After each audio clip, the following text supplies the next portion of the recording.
Hey guys, it's Matt. I really shouldn't start a video where the topic is of such massive importance with something trivial like this, but I can't get off what we talked about in the beginning of yesterday's video. I just wanted to show this to you.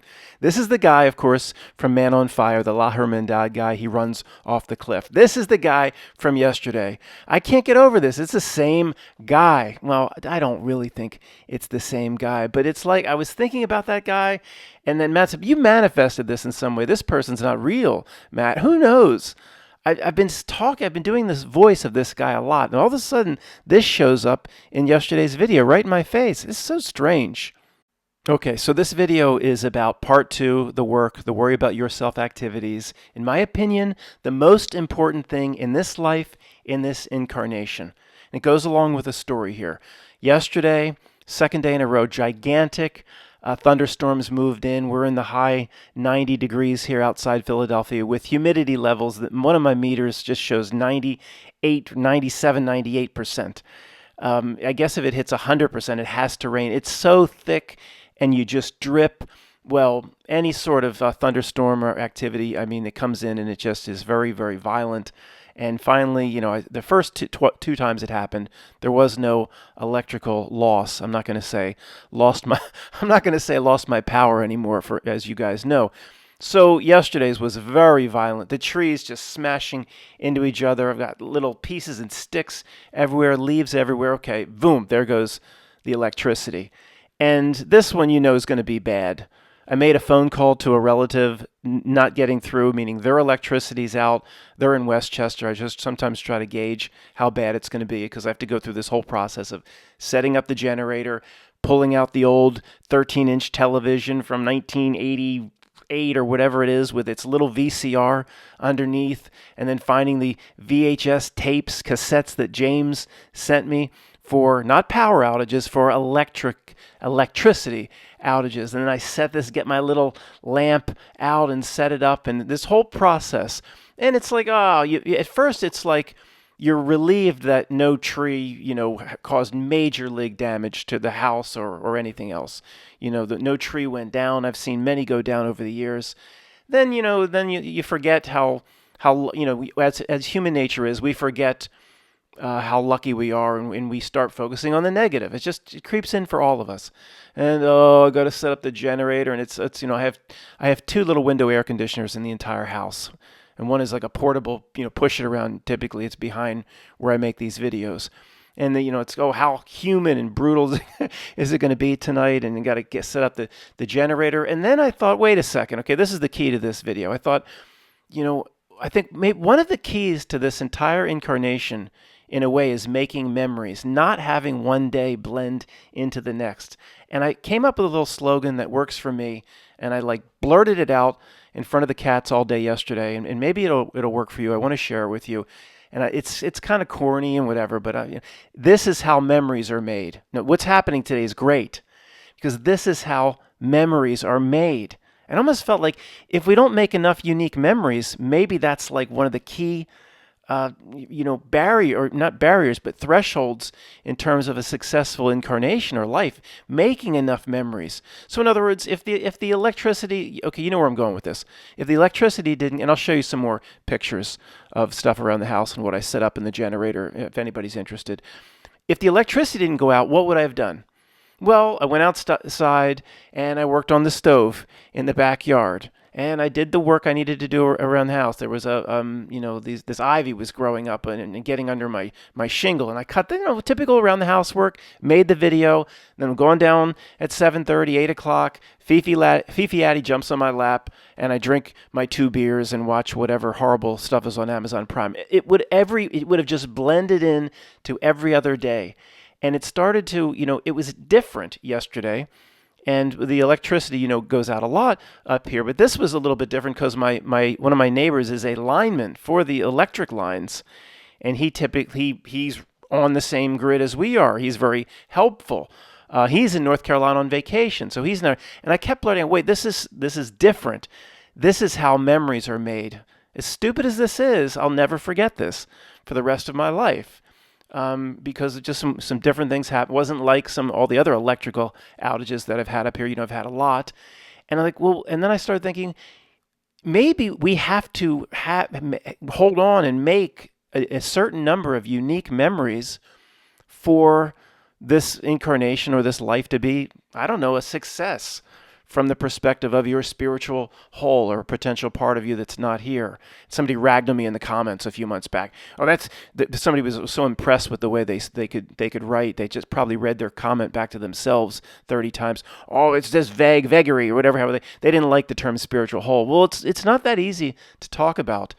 The entire English language was not laid down so we could talk about our spiritual nature. In fact, it was set up for the opposite, so we would forget that we even have another side or potentially a part of us that's not here. And this world is designed so one day just blends into the next, so nothing is remembered. Joe from Mexico has commented to me several times about memories and how important. And one of the keys or strategies of not Nilk is, and maybe he can re-clarify for me. He has past life experiences and things like that. Clear past life experiences. The not Nilk steals memories in some way. And I don't know exactly what he means by that, but either memories are important. We hold on to our own. And you can see that a not Nilk tactic is to have one day in the cubicle at work at Severance and Lumen Corporation just blend in to the other. And so nothing is remembered. So is strange. One of the key ingredients to me for part 2, the work, is when something goes bad. I mean, like the drudgery of yesterday. The hour of pulling out the cords, and I'll show you all the different things with the wires and all that. You have to set up the generator, and it's like, okay, and then you, oh, woe is me. I mean, it always we're all. Oh, I'm not going to say it. You know what I was about to say. I'm not going to say it. But we're in the body and we're in this avatar. These weaknesses do pop back up from time to time. Certain ways of thinking that we've been taught pop back up from time to time. The woe is me, the feeling sorry for oneself. It's okay. It's okay. We just, that's part of the work as well. But then I thought, well, this is great. I mean, this sounds really like, I don't know. There's a little touchy-feely, but this is allowing this day to be very, very different. And I think I touched on this a bit the last time. I had the major electrical outage where the power box blew up because of the gigantic surge. But you can't make every day and every hour different. I mean, we just can't. It's just the whole reality set up for one day to blend in to the next. But if there's whenever, and you don't have to really go seek it out either, but when there's an opportunity, latch onto it as a positive. Even a flat tire. A flat tire. Oh, no, it's hot, it's humid, flat tire, and I've got to call the tow truck. Did my AAA towing still in effect, or, did I pay my dues on that?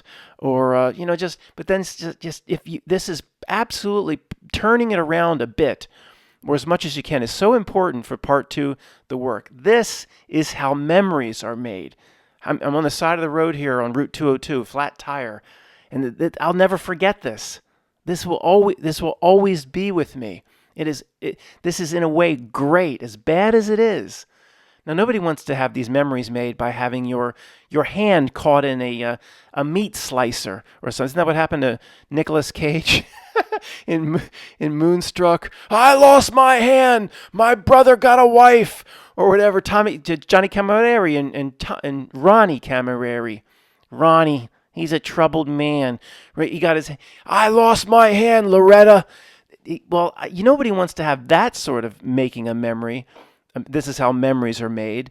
But if it's just an inconvenience or drudgery, or, this, and one of the most important parts of this, and this is, I guess, will become hopefully the most important parts of the comments, is it almost seems in a way like making these unique memories, if there's a grade given by, I don't know how to talk about this, guys. The person that ragged at me for saying, you're spiritual whole, and I didn't put that exactly correctly for them. And then they were in love with their own comment as they read back their own comment and how wonderful their own writing style is to themselves. They'll probably get on me here saying, about the way I'm presenting this. But I don't know how to talk about it. It's not easy.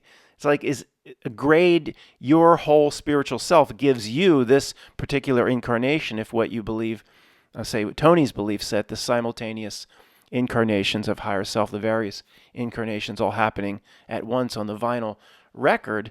one of the key grades, and again, there's no way to talk about it. I'm sorry. The higher self sits you down. The little incarnation, Matt. You're not gonna start picking a fight with your higher self and ragging on your higher. I always do. Yeah, probably. Yeah, I think I will. But we'll sit you down and say, in these areas, you were very good in your incarnation, little Matt.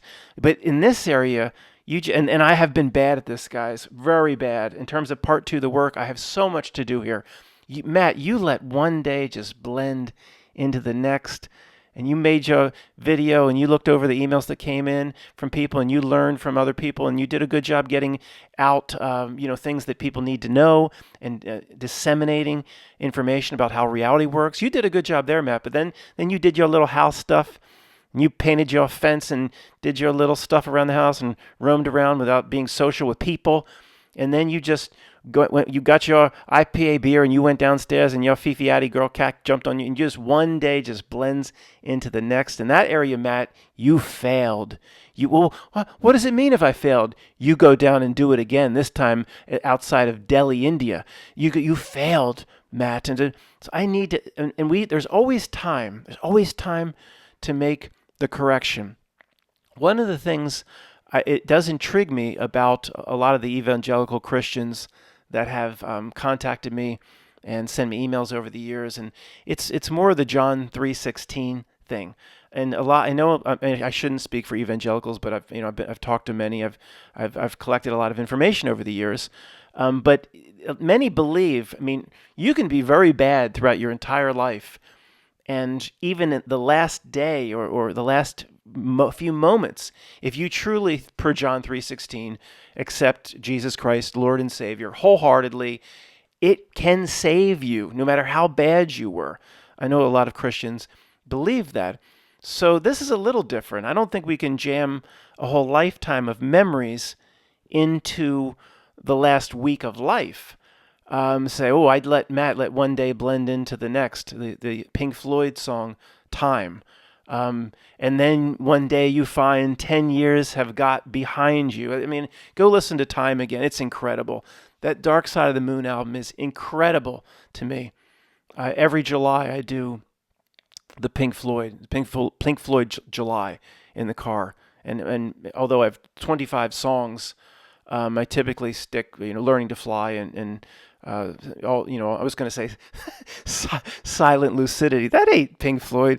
Silent. Isn't that Queensryche or something like that? But I typically, even though I have 20 songs or so, it's just Dark Side of the Moon. I tend to play that over and over and over again. Something Gig in the Sky about death and then there's Eclipse at the end.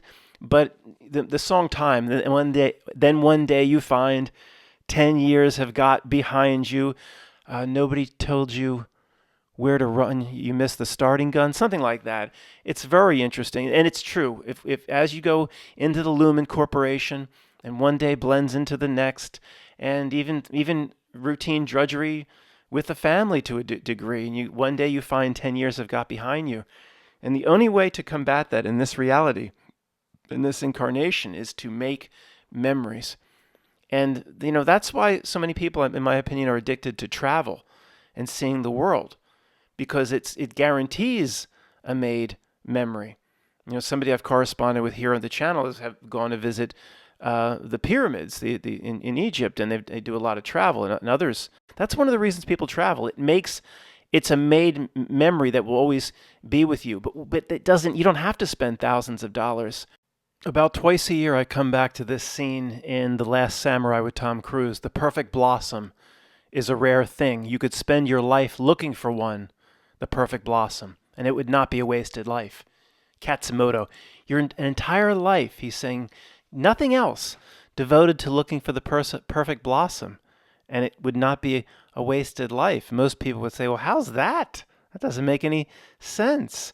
There's tons of truth in this. The Last Samurai is intentionally related to Dances with Wolves. They're basically the exact same movie, just with a little bit different circumstances and a different indigenous or First Nations people, or whatever you want to call the tribal culture that the Westerner becomes involved in. It's the same movie, just set in a little bit different time and a little bit different place, which means there's gigantic truth that flows out of it, whether the director or producer knew it or not. The reality sees to this from time to time, that there's huge truth that comes through media quite often, even right down through the dumbest of nursery rhymes and child songs like Twinkle, Twinkle, Little Star and Row, Row, Row Your Boat.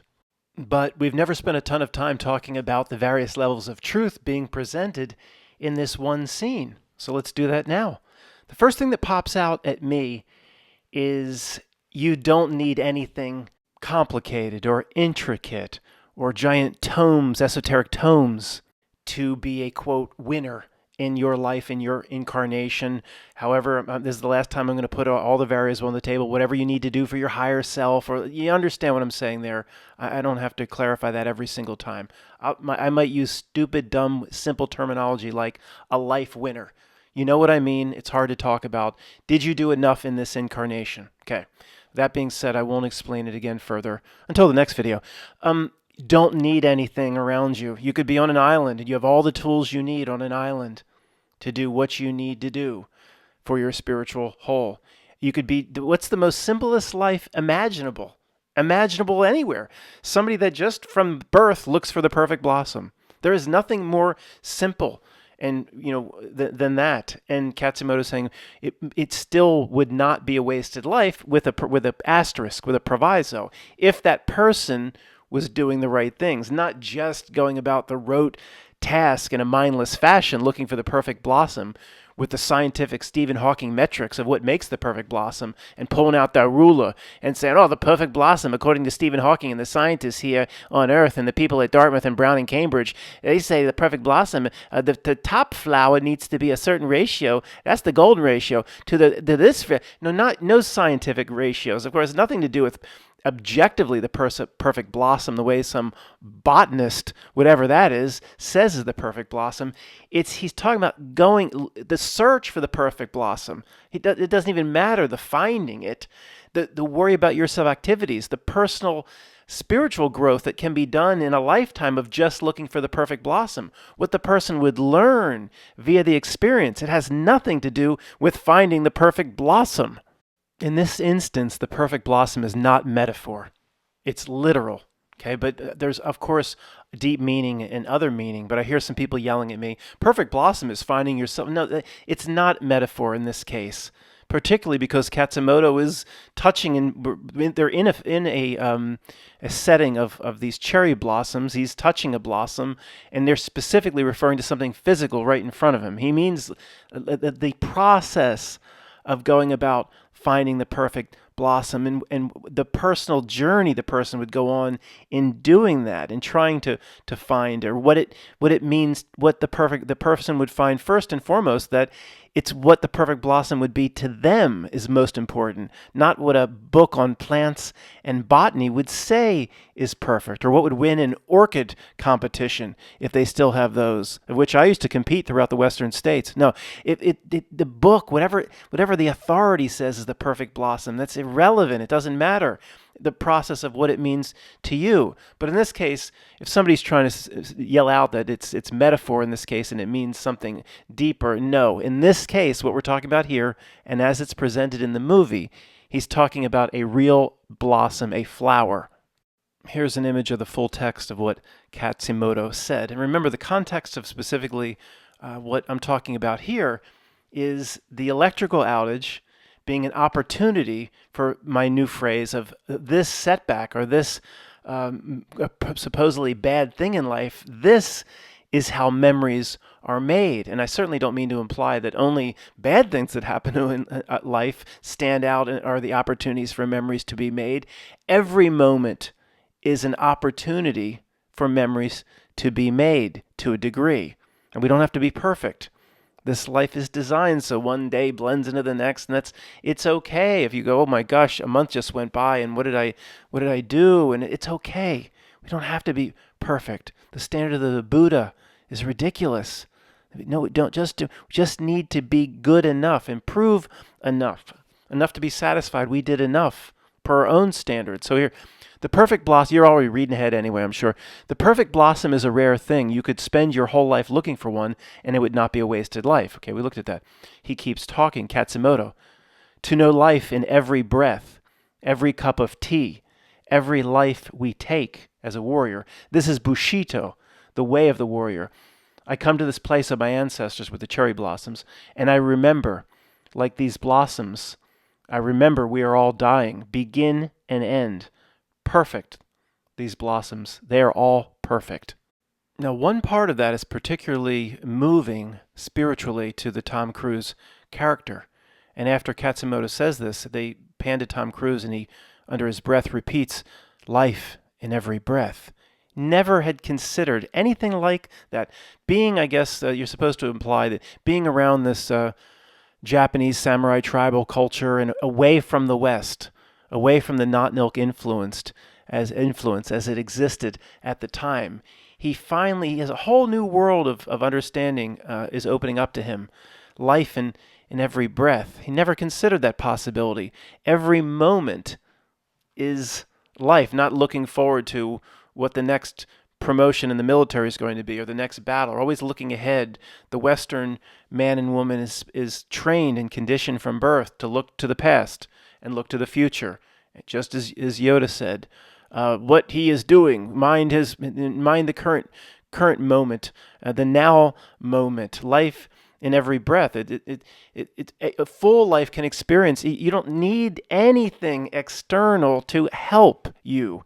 You don't need fancy this or complicated this or big, gigantic Aleister Crowley books that arrive from Amazon or the Madame Blavatsky series that'll take up your shelves. And what is in there? Life in every breath. Looking for the perfect blossom. What about yourself? What am I here to do? What am I here to do for my whole? It tells you. It can be done just sitting in the sand or just you don't need anything. Just staring at a sunset or like I do, stare outside at the fireflies. We call them lightning bugs here east of the Mississippi River. To me, it's a lightning bug. To me, I rank the greatest shows on earth. Of course, it has nothing to do with a not an elk show or a movie or a play or anything that it can put forth. The eclipse in totality, I've never been involved with it, but that would be the number one, the greatest show on earth. 2 is a sunset. I say it every time I see a great sunset just out a window in passing. It's the greatest show on earth. Don't need to spend money. Don't need to do this. Not Milk Adventure Tour. Don't need that. 3 to me is lightning bugs. The greatest show on earth is, to me, number 3. Now, I've never seen the falls in Zimbabwe, whatever, the Victoria Falls and stuff. Okay, maybe that's a little bit better. I don't know. To me, number 3, the greatest, and it means in the entire universe, is the lightning bug show between, oh boy, they're not even out long. It's incredible. Right about this time, 8:30, 8:20 to about 9. Once it gets dark, they're gone. I mean, they like a little bit of light, It's usually, you see 1 or 2 when it's, off those times. But when they're just flashing everywhere, just about a 30-minute period. That's it. And just for about 5 weeks. There's no way some idiot like Darwin can explain this as a normal part of what he would call evolution. It's ridiculous. The greatest show on earth.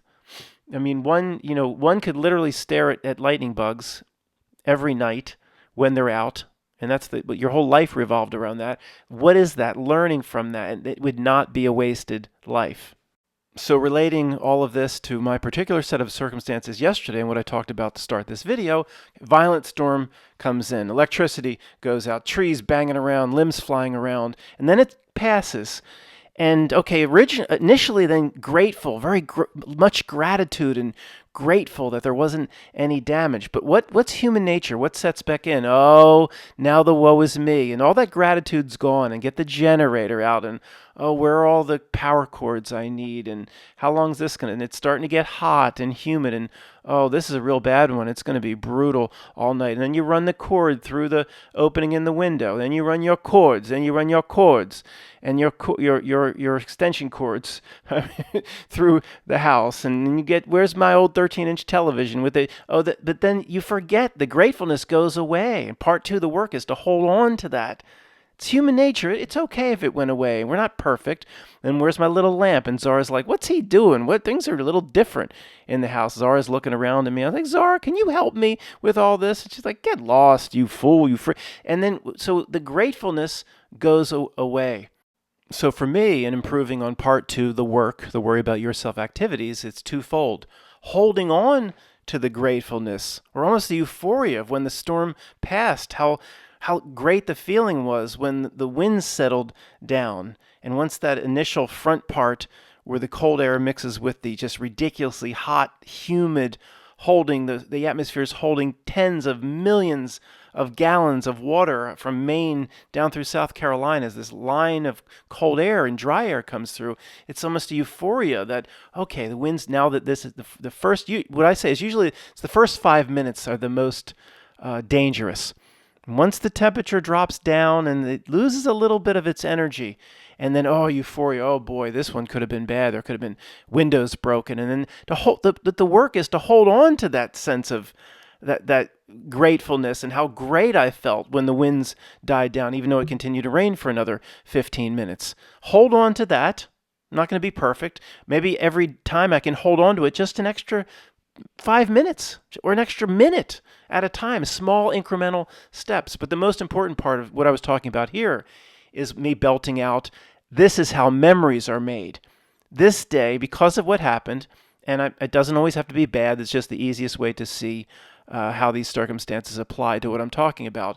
This is how memories are made. I'll never forget this because I've had a lot of, Matt, you've had so many electrical outages, they probably do start to blend in a way, but this one's different. Don't always set up the generator. My neighbor works for the electric company.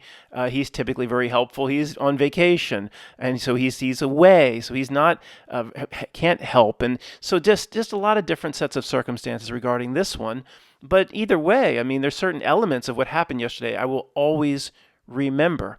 And unfortunately, it is kind of a way of the world that as things are bad and get really bad, they will be remembered.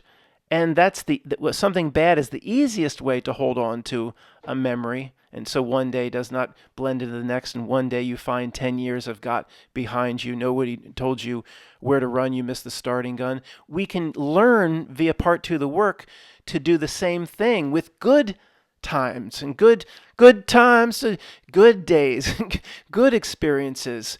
What Doc Graham says, and we looked at a few months back, the scene in Field of Dreams. It's one of the top 5 most amazing scenes, truth drops, etc., in movie history. He says, we just don't understand the greatest moments in life as we're experiencing them, as they're happening. But wasn't that great what happened to me back at college, or when I met my wife, or even some people would say even the birth of their children was a blur, or they didn't fight to say, okay, I need to understand the greatest moments of my life as they're happening, moment by moment, life in every breath. That can be learned looking for the perfect blossom. It doesn't have to be complicated. What Doc Graham says, as they're happening. So it doesn't have to be bad circumstances. It can be good as well. It takes a long time to develop this. And maybe, the higher self, or whatever your belief set is, that with the higher self talking to Matt, if I wasn't doing these things, that you okay, fine. You made your conspiracy, you made your conspiracy videos. You saw through the trick, but higher self talking little Matt, this is talking to little Matt 5 or 6 or 7 years ago. You didn't do the most important part. Okay, great. You saw through the trick. But that's the entree, the lead-in into the only thing that's important. Doing the worry about yourself activities, part 2, the work, holding on to the gratitude, not letting go of this, realizing moments are special as they're happening, not realizing it 10 years later, looking back on memory fragments and blurry images as they're happening, or even just moments later, or even if you miss it, just walk around the corner and turn around, and whatever happened with your child or your pet or something on the street, or you saw an act of kindness, turn around and acknowledge it and say that this is one of the greatest things I've ever seen, and I'm going to acknowledge it and notice it right here as it's happening. This is all related to the perfect blossom type of presentation in The Last Samurai. Now, this video, in a way, could also be part of the Reality Gives Itself Away series. The minions and their role give themselves away. A minion caricature like this, what do constantly? Have they ever talked about life in every breath? Have they ever presented anything about the now moment and the importance of it? Maybe that's why Star Wars needed to be destroyed, because of what was presented in the first three and some of the messages and what Yoda said. Always these types of minions, these creatures, always focusing on the past with their statues and their celebrations of their Apollo missions and 50th anniversaries of what happened in the past, and the past, and the past, and the past, an anniversary of this, and looking back at this, and we commemorate what happened this, and never forget the past and the future. This idiot, his role is to take you into the future. Get your ass to Mars. Get your ass to Venusville on Mars, where they got the bad air. I got 5 kids to feed, man. Thought it was 6, Benny. This character wants to put you into the future. Think about the future and Mars. Get your ass to Mars and what we're going to do, what we're going to do. Never the now moment. Yoda, I don't know exactly what he says, but something like, never his focus on what he is doing, what he's doing, the now moment. These idiots will never talk about that. They give themselves away. How many people who have ever existed, ever walked this earth, the billions that have come before, how many ever before your last reset, and your YouTube video tells you everything was reset, how many people have written down just a few on a 3x5 card what they need to do in part 2, the worry about yourself activities, the work? Just 5 things. How many people have written it down, what they need to do for their spiritual whole? Maybe 20 people in all of known existence? I'm not even joking. Matt, have you written? I haven't even written it down yet. I've got 3x5 cards. Found an old pack of 3x5 cards. It was like finding gold. These are great, these things. It's like takes me back to elementary school. I'm using these 3x5 cards now as bookmarks and different things. And reiterate what was said here. When there's a tremendous moment of gratitude, even if something dangerous or harmful passes like a storm, my goal, hold on to that feeling just 1 minute at a time. Try to extend it out 20, 30 seconds each time. Hold on to the feeling, the gratitude. Even you could do a whole lifetime. Maybe you can only hold on to that feeling for 5 minutes. That's all you could accomplish in 20 years. That might be enough. Because our nature, cannot avoid our nature here, cannot completely override our nature. We're in a low thing here. We're in a body. We're in a low. The body's not low. I'm trying to be nice to it now. I'm petting it, saying, body, I have a symbiotic relationship with you. We work together. Didn't mean anything disparaging, body. Body knows I didn't mean anything by it. This whole place is a low 3-dimensional experience. So there's only so much that can be done. The key is to do enough. So I'll write it down. Hold on to that feeling of authority, euphoria and gratitude after, maybe not just when something bad doesn't happen, but for other reasons. Number 2, the Doc Graham best advice of all time. Notice the greatest moments or experiences of our lives as they're happening. Okay, that's number 2. Write it down. You'll maybe get 5 things to work on continuously over the course of the rest of your life. That might be enough. It's almost nobody that almost ever existed has done that. I did one of these things, the Doc Graham experience. I did roughly 2 or 3 weeks ago, maybe a month ago. I don't think I mentioned it to you. At night, I go outside, and these cats, Fifi Addie used to be, I called her the TC for Tuxie Cat and Trash Compactor. She has 10 nicknames, I'll tell you sometime. All these nicknames. And she would eat anything you'd put down in front of her. Like, she had not gotten meat before. She just would clean plates. Boots would waste, and with her no teeth, and Puss would waste, and I would just basically scrape plates and take it down to Fifi Addie. It was always in a separate part of the house down in the basement. She'd clean the plate every time. Never got fat. But now it's different. For some reason, she wants to eat the kibble. Prefers the kibble, Purina, over the wet food. I'd never given her the kibble. I'm wrapping it up, guys. I hear you. I'd never given her the kibble because she has all these skin scabs, and I thought that would accentuate the skin scabs, and it only did a little bit. The skin scabs were caused by stress more than food. But anyway, so there's these cats now, the Fifi and Zara. They're wasters. They eat a little bit, they beg for food, and then they waste. They'll leave it out, and then 2 hours. So I scrape all. I don't want to waste it. I scrape the Fancy Feast and the pure Friskies, whatever. And by the end of the day, there's like basically a full can of waste of all the things I've scraped, and I don't want to waste it, so I put it on a rock outside. And for a month, I thought, almost every night there's enough waste to put out. I thought it was a fox that came by. Well, I've determined it's raccoons. I didn't think they ate meat. Oh, they do. It's raccoons that come and eat the meat. Now, the point here is getting to I'm sorry to be long-winded on this. I went to put this food out. I always keep water out for the animals, too. Roughly 3 weeks ago. And it was the silence. I'd never experienced anything like it. Never. It's people come here for the first time, and it seems remote with a lot of trees and forest, but the road out front gets very busy at rush hour. There's the air traffic. The planes fly right down the Pennsylvania Turnpike to the Philadelphia airport. I'm very close to the Pennsylvania Turnpike. There's always some noise of some spur or some connecting route, or somebody on a Harley in the distance. I'd never experienced silence like this. It was roughly 8:15, 8:20 at night. It was rather dark. It gets dark around 9 o'clock. Now it's maybe 8:45. It was 9 o'clock a month ago. And I just stood out there for minutes, and not a leaf rustling. But there was no cars. There's no plane noise. It was eerie. There's always something. I'm major suburbs of Philadelphia, guys. Millions of people coming and going, planes, trains, automobiles, helicopters, military aircraft, whatever it may be. And then it was 2 minutes, 3 minutes, 4 minutes, not a leaf rustling.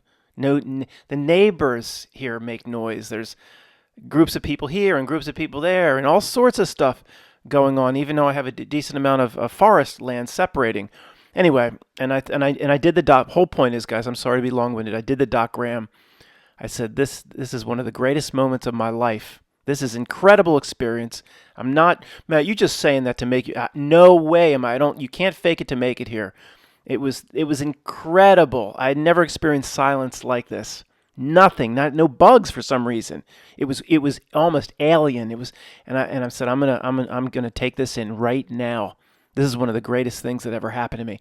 That's life in every breath, but it's also looking for the perfect blossom. One of the I recognize as one of the greatest moments of my life. Completely am convinced of that. I'm not faking it or saying or fake it to make it or trying to convince myself. Didn't need no expensive flight to no foreign destination. Didn't need no Mirage Haron on the Ryza planet where they whack you off. Where Riker and Picard went for Mirage Haron or whatever. You don't need any of that. Since this is just standing underneath the part of my deck where I put the damn food out for the raccoons and having a Doc Graham moment. I don't think we have to be perfect here. We don't have to even do that much. We just have to slowly improve in these areas over the course of a lifetime.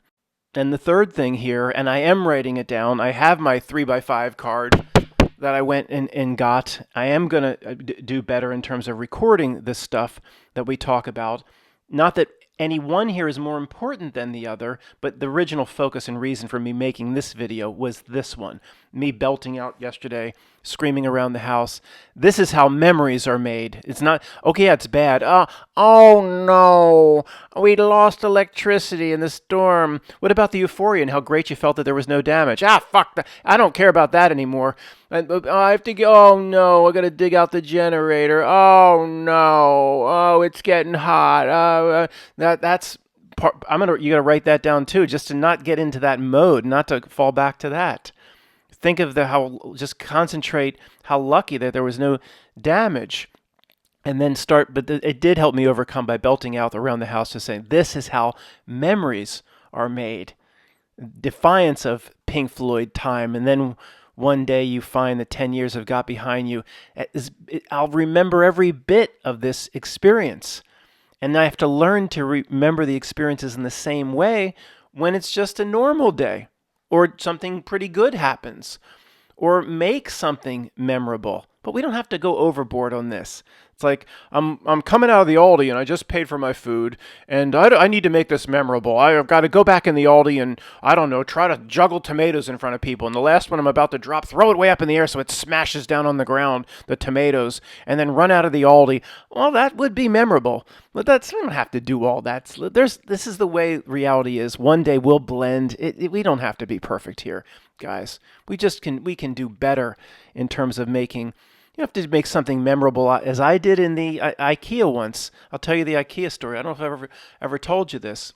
This is a long story I'm going to make very, very short. I had the worst line experience I ever had. I had just moved to Los Angeles, or just say I was there 4 or 5 months, and went to IKEA to get a few things, a coffee table to put together, and it was at the time, it was 1996, so these IKEAs, especially Los Angeles, it was packed. They had 8 lines open and 7, 8, 9 deep, and it's kind of like the experience was just horrible. I could turn this story into an hour. I'll try to keep it under 2 minutes. It's like the person pulled out coupons in front of you and going through but it wasn't that. There was a problem, so then I get in another line. I go over here, but then I'm now 10 minutes set back because now I've given up my spot. But this one wasn't moving, and the person checking everybody out was some sort of delinquent or something wrong with them. So this checkout person seems more competent, and the people in front. But then something happened, and I switched lines. This is it was like line hell. I could go an hour here. I'm going to be 30 seconds or less. Then right when I was getting close up, the person closed the line, like one of these people that didn't care, like going on break, closed the line, didn't care about who was. And they're like, well, there's always going to be people in line. At some point, we have to go on break and close the line. And I yelled. The point is that this made it memorable. For whatever reason, as a young man, at 26 years old, I went, ah! I yelled out. Not because I had to yell out. It was more like just to be defiant to IKEA, to cause a scene or something. Because now I'd been in different lines for roughly 20-some minutes. And you can imagine certain parts of Los Angeles and IKEA was really big and huge back then. Ah! I yelled it. Now the point is, because of that, I never forgot that whole day and that IKEA experience. Now the line experience was so bad, maybe I would have always remembered it. But the screaming out, every bit of it, I still remember what happened and how it happened. I don't recommend you scream out for no reason to make it a memorable. Matt says make it a memorable day as I'm leaving the Acme food store. Ah, no, but don't do. But we can do better here. And me, oh my goodness, I'm bad. I mean, work on my videos, exchange information with people, email people. Then the stuff, the house repairs. I like doing all that stuff, fixing a little shingle over here, or the gutters coming off, and doing the new screws. I like that, but in a way, it's the drudgery. It's 10 years I've got behind you. And then whatever I typically do a little exercise, this and that, and then grab my IPA, go down, because I want a Fifi Addy girl does not come upstairs anymore. My time with her is at night, where I'm watching the same stuff comes on Netflix, the same stuff comes on Prime, but she will boom right on my lap. That's my time with her. And, I will always go down there because I want to be with her, and that she knows I'm coming down. She sleeps 17, 18 hours a day. But she will sleep knowing she will wake up at those times because she wants to be awake on my lap. That's my time with her, but it's okay. And then one day you find 10 years have got behind you, and it's like, okay, wait a second here. I mean, of all people that one day can blend into the next, because I don't really choose. I don't go anywhere. I don't do anything. There's many reasons for that. I mean, even if unlimited funds, I'm not going to choose to go off to Vegas and stay at the Caesar's Palace. I don't really want to go anywhere. I just want to go down and be with Fifi Addy and spend time with Czar. I don't really want to do anything. So it's not just, but I don't. There's various reasons why the circumstances here. I have to work harder than most to make sure one day doesn't blend in to the other, and I know I can do it. If I don't do it, it's on me, and I know that is extreme. This is how. This is a unique circumstance today. This is how memories are made, and one of the key points to all of this, guys, is, I mean, who knows? I don't think there's going to be a judge or a God sitting on high or on a throne, or the ridiculous notion of weighing your heart against a feather. If Anubis leads you in, man, you make another enemy. Man, maybe. And then whatever the Egyptian gods, or weigh your heart against the feather, and some outside judge. I don't buy it. I'm sorry. I don't. Whatever your belief set is, I don't buy it. I believe we judge ourselves or our spiritual whole. Judges the level of the incarnation, and the only ramifications or punishments that we can come up with as being possible, or we leave on the table, is we have to keep doing it or do it again, or in some form of reincarnation. Not recycling from an outside force holds us here, like David Icke's Saturn Moon Matrix and all this nonsense that people talk. We might hold ourselves here ourselves until certain things are done or accomplished. Or all the stuff that we write down on our 3x5 card, we actually do, or not 100%. We don't need an A grade. We need a passing grade. But who knows if higher self will be like, you did pretty good in this area, but these days of yours just blended in. You didn't make memories for us. You do it again. Do it again, you spiritual son of a beach. Do it again, like Gudda here. You're looking at Gudda. This is Pam's cat, but I consider it mine because this cat, I've watched it. It's been here over 2 years of its life. It's 12 years old, and it's been here 2 years. A week here, 2 weeks there, 3 weeks. I just had him for about 3 weeks. And I look forward for these sorts of reasons. When Gudda's here, Gudda's coming, makes the whole day different. What foods I put down, or what cats eat this or that, and they don't shoot. This is Gudda in his own little area here. Zara is not happy when he just hisses at the door, and Gudda just looks at her through the glass or whatever, hisses at the door, and Gudda just he doesn't care. He would like to go in and probably be with the other cats. But Zara, it's a calico tortie.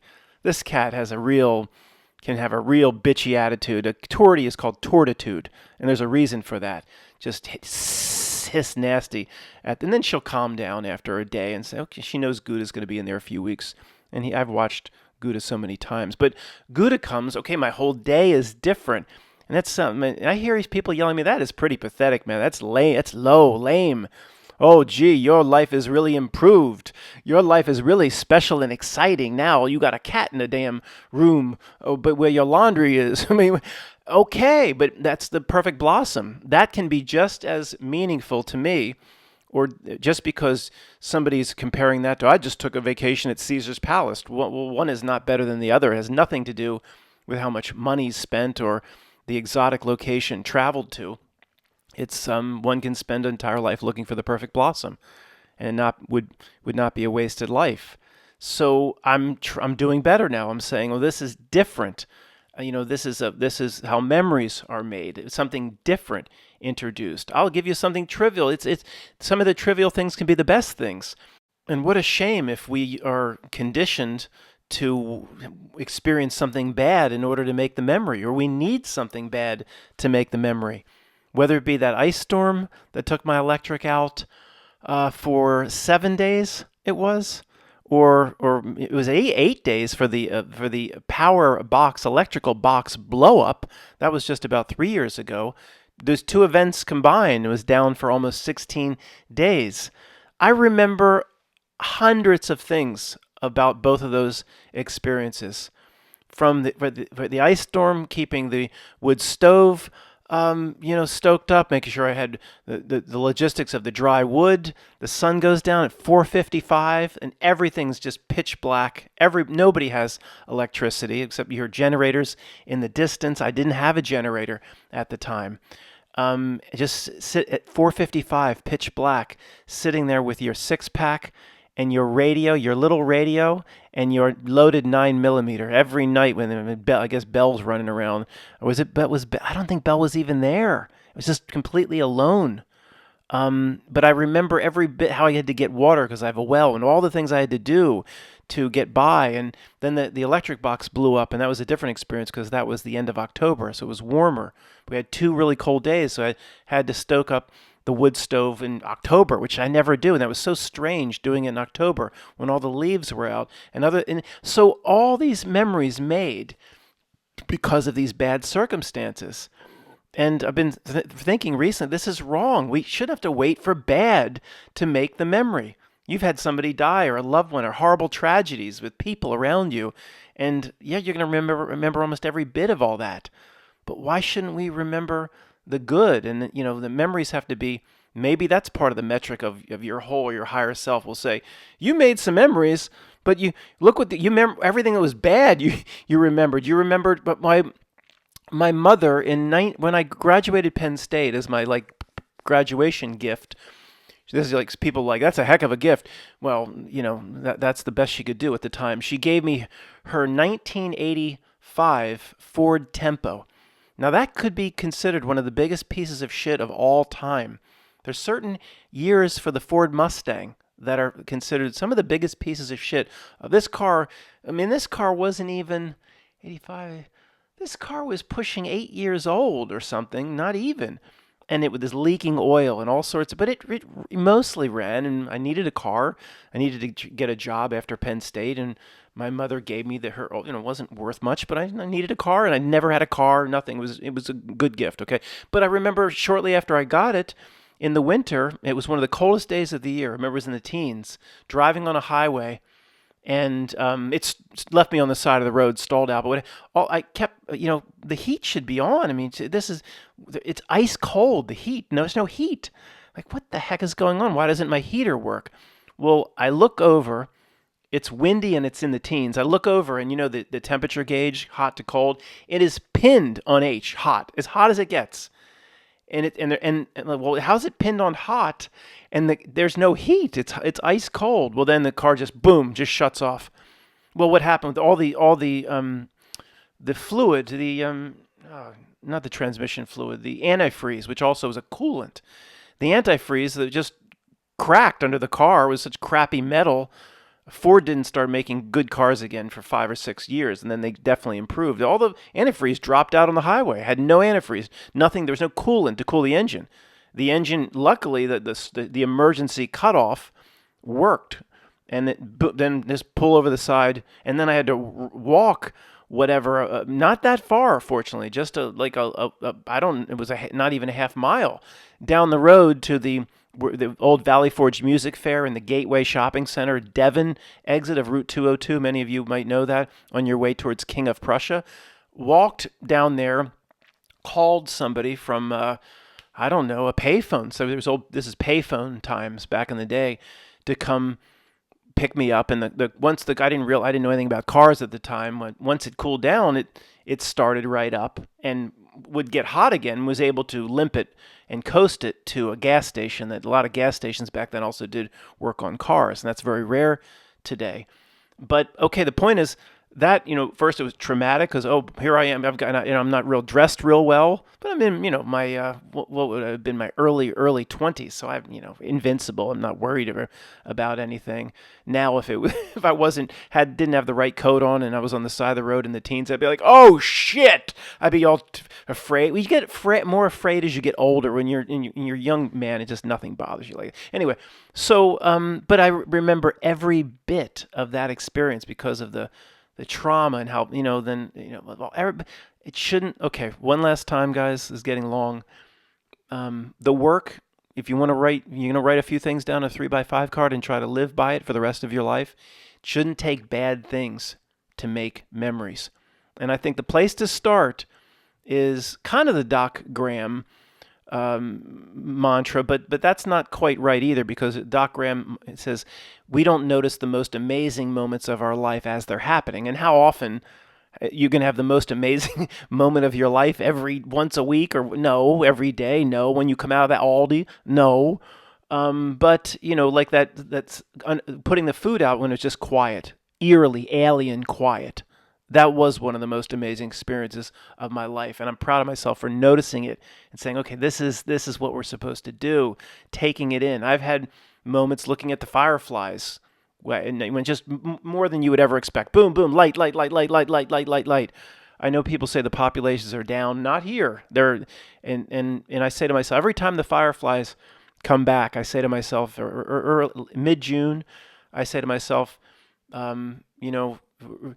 if you can stand up and walk to the window, Matt, and you can see the Fireflies, things are right. Things are pretty okay in the world. You can stand up and walk to the window and look out at the Fireflies. That's pretty much all anybody needs in life. Things are just fine. no matter what your fear channel, YouTube's channel is going to present, or what cataclysm's coming. And every year they come back, oh, first Firefly of the year. I recorded this little, it's not a diary, it's a little calendar where I make little notes. First Firefly of the year, 2024 on this day. And I see, this calendar has been very, very helpful to me. And it's very interesting. I see, oh, and here I made a comment in 2020 or 2021 about when I saw the first Firefly. It was 2 weeks later. So this is, oh, wow, it's earlier this year. That's great. And just things like that. Trying to hold on to the now moment. The work is simple.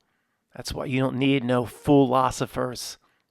Think how ridiculous the philosophers and their endless writings and rantings are compared to what we're talking about here. Your inner knowing just laughs the complete works of the Theosophical Society. For what? What does it do for you? Let's say you read the whole thing and then read it again and then read it again and then what does it do for you? For what? I mean, it's either if you believe you're an immortal being, meaning you have a soul, the interface here, spirit is the larger term or the greater term of parts of you that might not be here. Whatever your belief set is here, then if you believe that at all, then we're here for a reason. If you're a Christian, you're here to serve God, or your God, or do what Jesus said. But you're here for a reason. I mean, what the heck are the atheists thinking? And if you're here for a reason, it just makes common sense that should you spend an hour like we're doing now getting in touch with what those reasons are. What is the work? What am I supposed to do? How many people have ever lived or existed have written down what do they believe? You might be wrong, but at least they took a shot. How many people wrote down what they're here to do for their spiritually, for why they incarnated? Literally, there could be 20 people in all of known history that wrote down. Hopefully there's 20 right now, including myself writing down. You just sit there and think, well, what would I be here to do if there's a part of me not here? What if part of me sent me in here? Or this is like a level down to the dream characters, a level down from you. This character, or whatever your experience is like the dream character to you up, is the same ratio or level to the next level. And then that might be in the next level or fractal to the next. Who knows? But how many people have just taken 5 minutes and say, well, let me just write down on a 3x5 card what I think I'm supposed to do in life.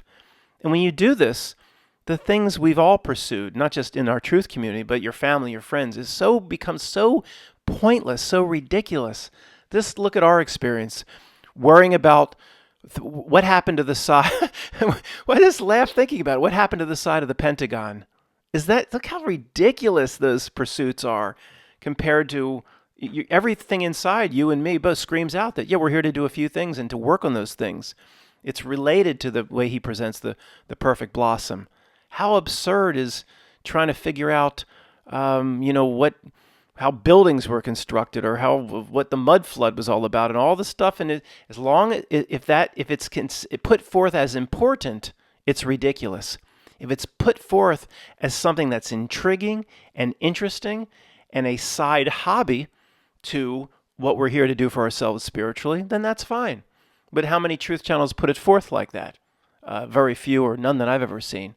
That is what's important. Figuring out how the mud flood was covered up, and when how the Civil War was involved in covering up the cataclysm, and that is what is important. It's not. That's how they present it, and it's laughable considering some of the things we're talking about here.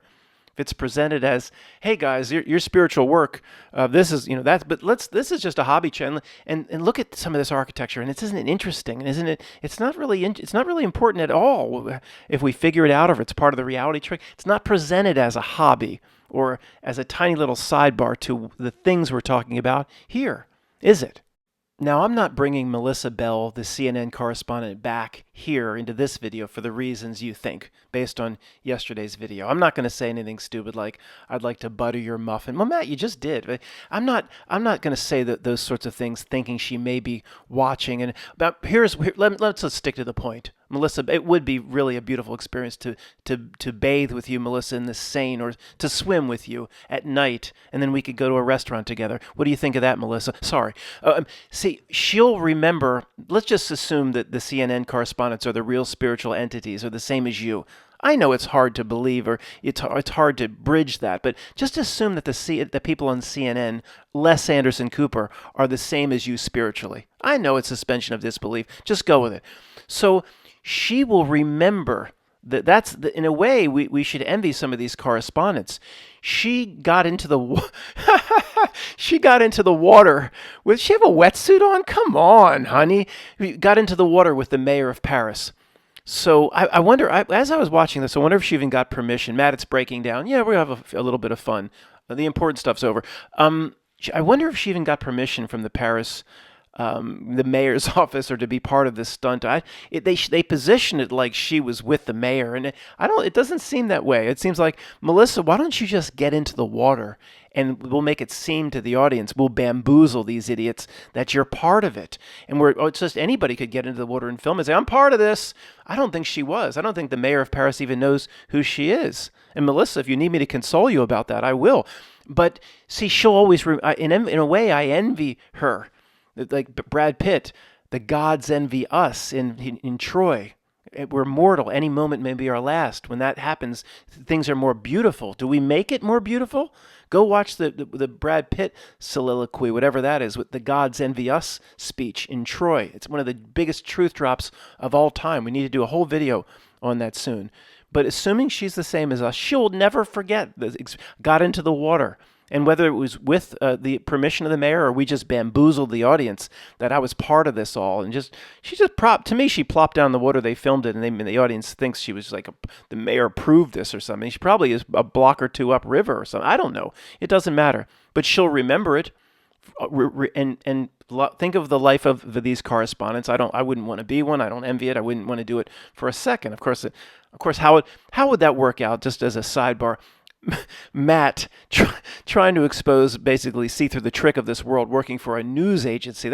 I'd last about a day. What stories are you working on? That doesn't go along with the fake narrative we're trying to push, Matt. You're out of here. But this type of experience, you'd remember it. You'd remember, that. So not that you need to go jump in the Seine, or go, anybody around Philadelphia listening to the words coming out of my mouth, go swim in the Schuylkill and look for the two-headed fishes. No, although there's gigantic carp, huge, like game carp fishing in the Schuylkill, that fishermen will tell you it's as good as any game fish, any fight in the ocean. It's incredible, some of the carp down by the art museum. I don't know if they're still there, but I've heard the old timers talk about it. 30, 40-pound fish that you have to fight for forever. And this isn't a fishing channel, Matt. So the person I'm talking about in particular, when they caught some of these carp, they have all sorts of stories of catching them down by the art museum, Fairmount Park, when it wasn't as highly dangerous as it is in certain parts of Fairmount Park as it might be now. That's a memory. That's how memories are made.